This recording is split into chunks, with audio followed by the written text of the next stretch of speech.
کبھی کبھی زندگی میں کچھ ہونے کے باوجود ایسا لگتا ہے کہ جیسے دل کے کسی کونے میں خالی پن ہے جو بڑھتا ہی نہیں۔ ہم سب اسی کیفیت سے گزر رہے ہیں۔ آج میں کسی وظیفے کی بات نہیں کروں گی، میں اس کیفیت کی بات کروں گی جو درود ابراہیمی پڑھنے کے بعد میرے دل پر دستک دیتی ہے۔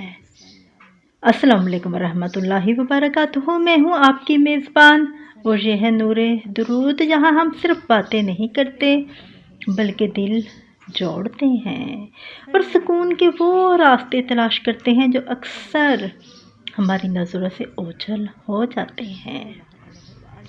دوستو، میں بھی آپ میں سے ہی ایک ہوں۔ مجھ پر بھی جب مشکل وقت آتا ہے تو زبان دعاؤں کے لیے لڑکھڑانے لگتی ہے، تب میں صرف درود ابراہیمی کو اپنا ذائقہ بنا لیتی ہوں۔ آپ کو معلوم ہے درود ابراہیمی پڑھتے وقت جو کیفیت طاری ہوتی ہے وہ کسی بھی مشکل کو معمولی بنا دیتی ہے۔ یہ ایک ایسا احساس ہے جسے لفظوں میں بیان کرنا مشکل ہے، لیکن جب آپ اسے محسوس کریں گے تو آپ کو خود معلوم ہو جائے گا کہ میں کیا کہنا چاہتی ہوں۔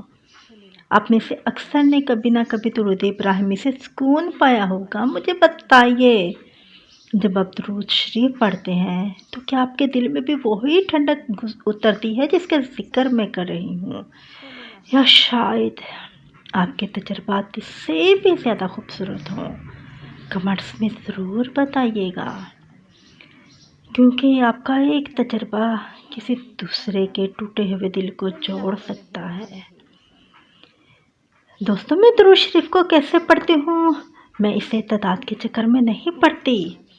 جب میں چائے بنا رہی ہوتی ہوں یا گھر کے کسی اور کام میں مصروف ہوتی ہوں، میں درود ابراہیمی کی تلاوت الحمدللہ الحمدللہ دل ہی دل میں جاری رکھتی ہوں۔ ایسا لگتا ہے جیسے کہ محافظ میرے ساتھ چل رہا ہو۔ دوستوں، مشکلیں آتی ہیں لیکن اب وہ مجھے ڈراتی نہیں ہیں، کیونکہ درود ابراہیمی کا مطلب ہی اللہ سے اپنے محبوب صلی اللہ علیہ وآلہ وسلم کے صدقے رحمت مانگنا ہے۔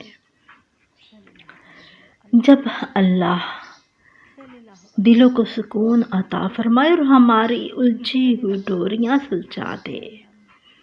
دوستو، اگر آپ کو لگتا ہے کہ نور درود کے اس سفر میں ہم ساتھ مل کر بہتر بنا سکتے ہیں تو یہ سفر جاری رہے گا۔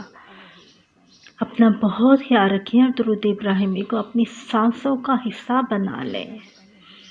اب میں آپ سے اجازت چاہوں گی، مجھے بھی اپنی دعا میں یاد رکھیے گا۔ السلام علیکم ورحمۃ اللہ وبرکاتہ۔